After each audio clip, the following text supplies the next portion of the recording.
Bismillahirrahmanirrahim. Assalamualaikum warahmatullahi wabarakatuh. Alhamdulillahirabbil alamin.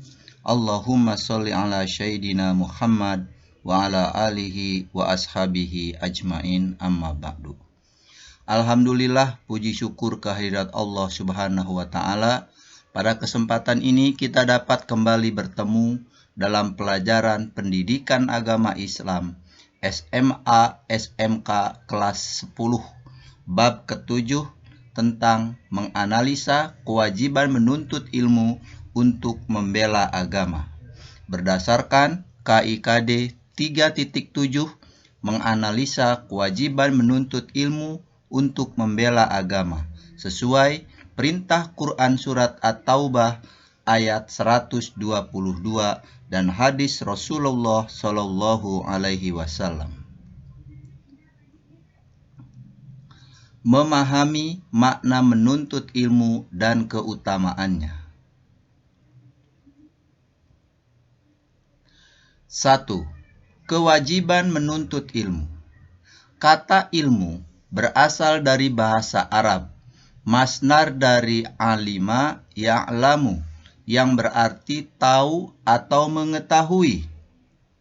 Sedangkan menuntut ilmu atau tolabul ilmi adalah ikhtiar atau usaha manusia dalam upaya mencari kepandaian untuk menghilangkan kebodohan, baik persoalan dunia maupun akhirat, kepada orang alim, ulama, cerdik pandai, yang ahli atau mengerti sesuai bidangnya masing-masing, sebagai kewajiban setiap orang Islam yang telah diperintahkan Allah dan Rasul-Nya. Menganalisa Quran surat At-Taubah ayat 122.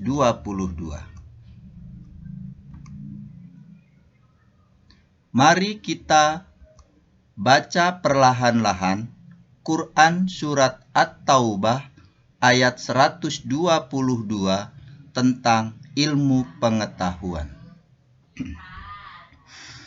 A'udzu billahi minasy syaithanir rajim. Bismillahirrahmanirrahim. Wa ma kanal mu'minuna liyanfiru kaffah فلولا نفر من كل فرقة منهم طائفة ليتفقهوا في الدين ولينذروا قومهم إذا رجعوا إليهم لعلهم يحذرون. Kini mari kita perhatikan arti perkata dari ayat yang telah kita baca.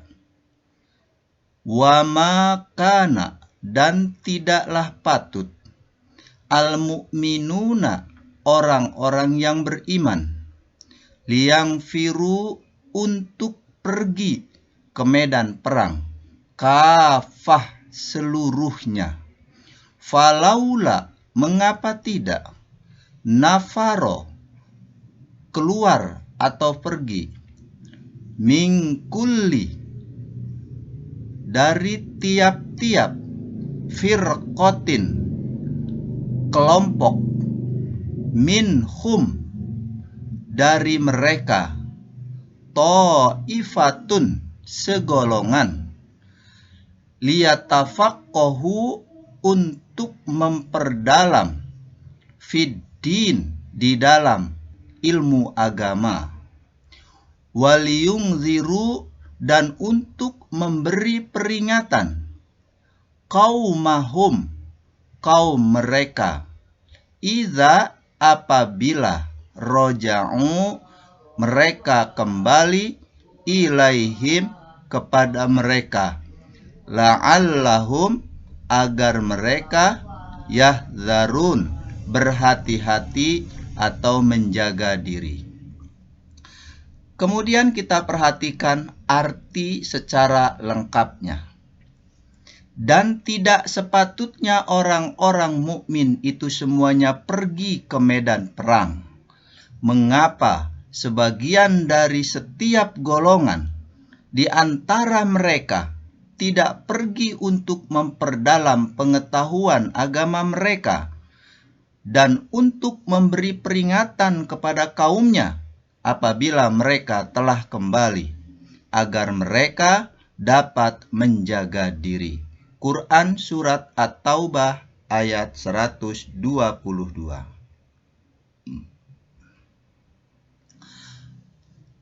C. Hadis tentang mencari ilmu dan keutamaannya.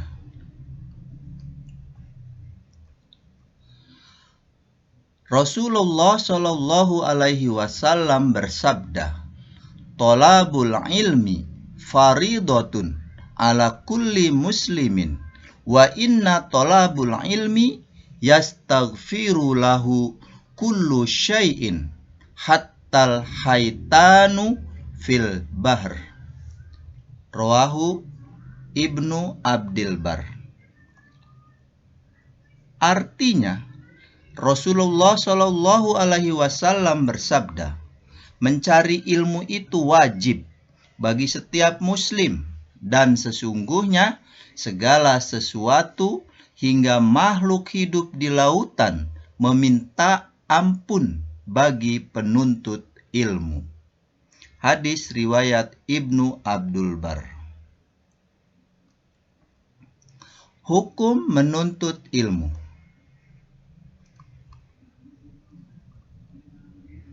Istilah ilmu mencakup seluruh pengetahuan yang tidak diketahui manusia, baik yang bermanfaat maupun yang tidak bermanfaat. Ilmu yang tidak bermanfaat haram dan berdosa bagi orang yang mempelajarinya, baik sukses maupun gagal, karena merupakan perbuatan pemborosan. Sedangkan pemboros itu adalah temannya setan. Adapun ilmu yang bermanfaat, maka wajib dituntut dan dipelajari. Allah Subhanahu wa Ta'ala berfirman di dalam surat Al-Isra ayat yang ke-36. "Wala taqfu ma laisa laka bihi ilm, inna sam'a wal basara wal fuada kullun ulaika kana anhu mas'ula." Artinya, dan janganlah kamu mengikuti apa yang kamu tidak mempunyai pengetahuan tentangnya. Sesungguhnya pendengaran, penglihatan, dan hati, semuanya itu akan diminta pertanggungjawabannya. Quran Surat Al-Isra ayat yang ke-36.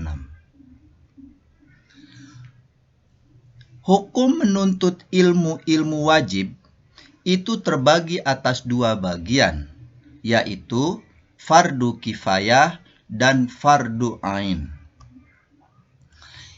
Fardu kifayah.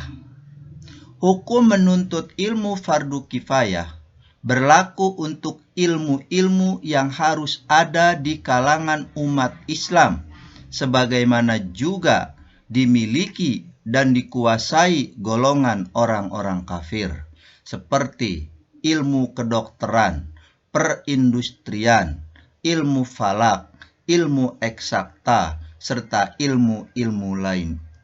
B. Fardu ain. Hukum mencari ilmu menjadi fardu ain jika ilmu itu tidak boleh ditinggalkan oleh setiap muslim dan muslimah dalam segala situasi dan kondisi, seperti ilmu mengenal Allah Subhanahu wa Ta'ala dengan segala sifat-sifatnya, ilmu tentang tata cara beribadah, rukun iman, rukun Islam, dan sebagainya. Keutamaan orang yang menuntut ilmu.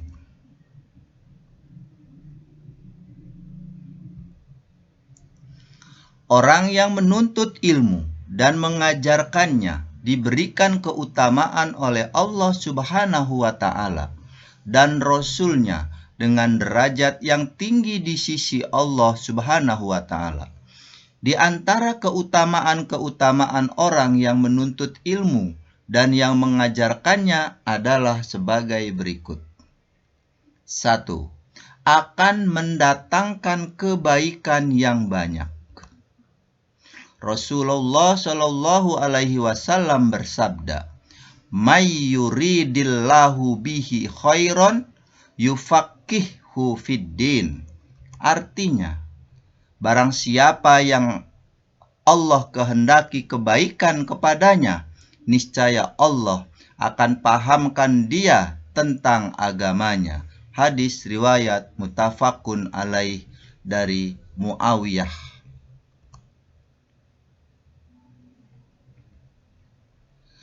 Kedua, jalan masuk surga. Rasulullah Shallallahu Alaihi Wasallam bersabda, "Man salaka tariqan yatlubu fihi ilman, salakallahu bihi tariqan min turuqil jannah." Artinya, barang siapa yang menempuh suatu jalan yang padanya dia mencari ilmu, maka Allah akan mudahkan dia menempuh jalan dari jalan-jalan menuju surga. Hadis riwayat Abu Daud dan At-Tirmizi. Yang ketiga, tercatat sebagai pewaris Nabi. Rasulullah Shallallahu Alaihi Wasallam bersabda, "Wa innal ulama warasatul anbiya." Artinya, dan sesungguhnya ulama adalah pewaris para nabi. Hadis riwayat Abu Daud At-Tirmizi.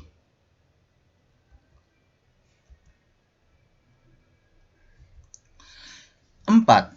Mendapat kemuliaan dari Allah Subhanahu wa Ta'ala karena akan ditinggikan derajatnya orang-orang yang diberi ilmu pengetahuan. Allah berfirman, "Yarfa'illahu alladzina amanu minkum walladzina utul ilma darajat wallahu bima ta'maluna khabir." Artinya, niscaya Allah akan meninggikan orang-orang yang beriman di antaramu dan orang-orang yang diberi ilmu pengetahuan beberapa derajat, dan Allah Maha mengetahui apa yang kamu kerjakan. Quran surat Al-Mujadalah ayat yang ke-11. 5. Mendapat pahala tidak terputus. Rasulullah Shallallahu Alaihi Wasallam bersabda, "Idza mata ibnu Adama in qata'a amaluhu illa min salasin, shadaqatin jariyah, aw ilmin yuntafa'u bih, aw waladin solihin yad'ulah." Apabila seorang keturunan Adam meninggal dunia, maka terputuslah amalnya kecuali dari 3 hal. Sedekah jariyah atau ilmu yang bermanfaat, atau seorang anak soleh yang mendoakannya. Hadis riwayat Muslim. 6. Merupakan sedekah yang paling utama. Rasulullah Shallallahu Alaihi Wasallam bersabda, sedekah yang paling utama adalah jika seorang muslim mempelajari ilmu dan mengajarkannya kepada saudaranya sesama muslim. Hadis riwayat Ibnu Majah. 7. Lebih utama daripada seorang ahli ibadah. Dari Ali bin Abi Thalib radhiyallahu an, Rasulullah Shallallahu Alaihi Wasallam bersabda, seorang alim yang dapat mengambil manfaat dari ilmunya lebih baik dari 1000 orang ahli ibadah. Hadis riwayat Ad-Dailami. 8. Lebih utama dari sholat sunnah 1000 rakaat. Dari Abu Dzar, Rasulullah Shallallahu Alaihi Wasallam bersabda, "Wahai Abu Dzar, kamu pergi mengajarkan ayat dari kitabullah telah baik bagimu daripada sholat sunnah 100 rakaat. Dan pergi mengajarkan satu bab ilmu pengetahuan, baik dilaksanakan atau tidak, itu lebih baik daripada sholat 1000 rakaat." Hadis riwayat Ibnu Majah. 9. Diberikan pahala seperti pahala orang yang sedang berjihad di jalan Allah. Dari Ibnu Abbas radhiyallahu an, Rasulullah shallallahu alaihi wasallam bersabda, bepergian ketika pagi dan sore guna menuntut ilmu adalah lebih utama daripada berjihad fi sabilillah. Hadis riwayat Ad-Dailami. 10. Dinaungi oleh malaikat pembawa rahmat dan dimudahkan menuju surga. Rasulullah Shallallahu Alaihi Wasallam bersabda, tidaklah sekumpulan orang yang berkumpul di suatu rumah dari rumah-rumah atau masjid Allah, mereka mempelajari kitab Allah dan mengkaji di antara mereka, melainkan malaikat mengelilingi dan menyelubungi mereka dengan rahmat. Dan Allah menyambut mereka di antara orang-orang yang ada di sisinya. Dan tidaklah seorang meniti suatu jalan untuk menuntut ilmu, melainkan Allah memudahkan jalan baginya menuju surga. Hadis riwayat Muslim dan Ahmad. Keutamaan ilmu dari harta. Banyak orang yang mengutamakan harta daripada ilmu. Padahal bila kita perhatikan dengan sungguh-sungguh, maka akan kita dapati beberapa keutamaan ilmu dibandingkan harta, yaitu keutamaan ilmu. Ilmu mudah dibawa kemana-mana karena ringan membawanya. Ilmu akan bertambah bila diberikan atau dibagikan kepada orang lain, baik ikhlas maupun tidak. Ilmu akan menjaga pemiliknya, karena semakin berilmu, orang akan semakin berhati-hati. Ilmu akan memberikan ketenangan kepada pemiliknya. Serakah kepada ilmu membawa kepada kebaikan. Bertambah ilmu, menjalani hidup akan semakin mudah. Bertambah ilmu agama, Quran, Sunnah akan membuat orang semakin rendah hati dan tawadu. Bertambah ilmu agama, Quran, dan Sunnah akan semakin meningkatkan iman dan takwa. Di akhirat, pertanggungjawaban ilmu hanya satu pertanyaan. Kemana atau untuk apa ilmumu kamu gunakan? Sedangkan harta seperti properti, tentu repot untuk membawanya kemana pergi. Harta akan berkurang jumlahnya bila diberikan atau dibelanjakan, kecuali di jalan Allah. Harta akan dijaga pemiliknya, karena semakin banyak harta, orang akan semakin khawatir akan hilang. Harta akan memberikan kegelisahan batin kepada pemiliknya. Serakah kepada harta akan membawa kepada kebinasaan dan menghalalkan segala cara. Bertambah harta akan membuat orang semakin bangga diri dan sombong bila tidak beriman kepada Allah Subhanahu wa Ta'ala. Di akhirat, pertanggungjawaban harta mendapat dua pertanyaan. Dari mana harta didapat dan kemana harta digunakan. Menerapkan perilaku mulia. Perilaku yang mencerminkan sikap, memahami Quran surat At-Taubah, ayat 122 diantaranya tergambar dalam aktivitas-aktivitas sebagai berikut. 1. Jadilah orang yang berilmu atau pandai, sehingga dengan ilmu yang dimiliki, seorang muslim dapat mengajarkan ilmu yang dimilikinya kepada orang-orang yang ada di sekitarnya. Dengan demikian, kebodohan yang ada di lingkungannya dapat terkikis habis dan berubah menjadi masyarakat yang beradab dan memiliki wawasan yang luas dan berakhlak mulia. 2. Jika tidak dapat menjadi orang pandai yang mengajarkan ilmunya kepada umat manusia, jadilah sebagai orang yang mau belajar dari lingkungan sekitar dan dari orang-orang pandai.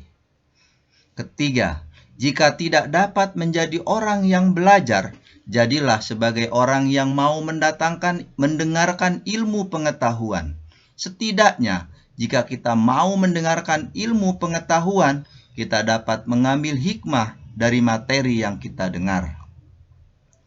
4. Jika menjadi pendengar juga masih tidak dapat, maka jadilah sebagai orang yang menyukai ilmu pengetahuan. Di antaranya dengan cara membantu dan memuliakan orang-orang yang berilmu, memfasilitasi aktivitas keilmuan, seperti menyediakan tempat untuk pelaksanaan pengajian, dan lain-lain. 5. Janganlah menjadi orang yang kelima, yaitu yang tidak berilmu, tidak belajar, tidak mau mendengar, dan tidak menyukai ilmu. Jika di antara kita memilih yang kelima ini, akan menjadi orang yang celaka. Wallahu a'lam bishawab. Terima kasih telah menyaksikan video ini. Semoga bermanfaat. Mohon maaf atas segala kesalahan dan kekurangan. Jangan lupa like dan subscribe channel YouTube Bapak Salahuddin. Jangan pernah ragu untuk berbuat baik, karena Allah melihat dan membalas kebaikan kita. Sekian dan demikian. Wassalamualaikum warahmatullahi wabarakatuh. Sallallahu ala Muhammad sallallahu alaihi wasallam.